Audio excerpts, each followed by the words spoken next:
Hi, it's Patrick Ash, author, guitarist, and elderly little pissant. Please see the link to my books below. I'm going to try to be brief because I don't have much space left. Robocop, and why it's a metaphor for trauma. Now, I'm a big fan of the action sci-fi. That's why I wrote, these zombie apocalypse books. Please check them in the link below. Highly rated, Kirkus and others. And like, what does it mean? What are the ideas? What are the metaphors? Like, I like to go deep, all right? And so I already knew, like, with the Alien and Terminator franchises, pretty easy to analyze and digest and understand, but I'm like, why does Robocop appeal? Like, yeah, there's the anti-corporate, anti-privatization kind of a message, technology and kind of lots of satire, but I just realized in the shower a few minutes ago, I'm thinking, because there's a focus on identity, unlike Alien or Terminator, where there's more of an emphasis on survival, more of it on like there's family themes in Terminator, and there's like war, Vietnam War allegory in Aliens. There's much more emphasis in Robocop on identity.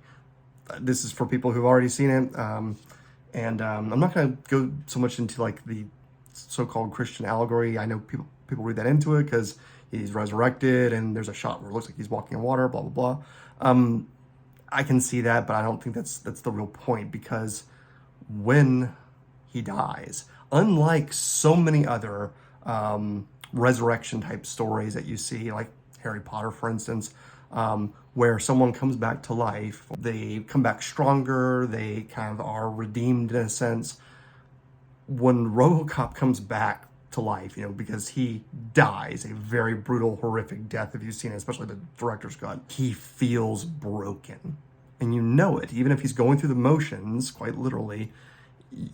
Whenever he has an interaction, like when he sees Officer Lewis and just, Murphy, it's you. That, like, obviously has like a shock to his system. And then later when he's hunting down the bad guys, the gang that kill him, they're like, we killed you. Like, it repeats in the video in his head, like, we killed you, you're dead. And I'd never thought much about it until I just recently first read this, like over 30 years ago when it came out, with the Robocop vs. Terminator comic book series. I'm almost done with it. It's great. I recommend it. And it really delves into it. I think this is why it's now clicking in my mind. Murphy, and the way he's written in these comics, is very defeatist, very like, I'm not right. I am broken. And I am just doing this because of some sense of principle or moral or programming or whatever, even though there's a lot of emphasis in all the Robocop media on like his humanity, and very apparent in like this narrative that he sees himself as this irrevocably broken, so that when he's resurrected, so to speak, as Robocop, like he's powerful, he doesn't see himself that way, and he keeps reliving the trauma. And very interesting science I saw recently, and I say this as somebody who is a survivor, a score of 7, verbal, physical, sexual, many different experiences I won't get into. Read my first book, Upon This Pale Hill, if you're curious, and I tone that down. There's all this talk in culture about resilience, and how if you're traumatized, well, you just need those tools to be resilient. And people often say, rightly, they say, my trauma did not make me stronger. And if I am strong, it's in spite of it, not because of it. And that there's a grieving for who I could have been if not for that. I don't know about others out there. I'll just give a few examples. Like, I was a straight A student, top of my class. A few months ago, I found like the old standardized test that showed this.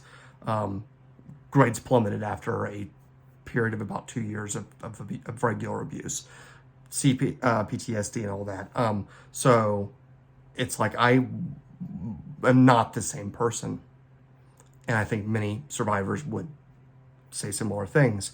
And so that's part of the mythology that appeals to me, is that, yeah, he's made a machine and he's made, powerful or whatever, but that is not how he sees himself. I'm not who I was before and that person is gone. It's like, I'm now something else that must live. And anyway, I think there's a lot of excellent mythology there. I'll wrap it up here, but I think it's an excellent series and a little underrated as far as like analyzing those themes, because there's some obvious, satire and corporate greed and all the other stuff. But as far as like, who am I? Who was I before? Who am I now? Awesome. All right. I don't know what I was going to say before.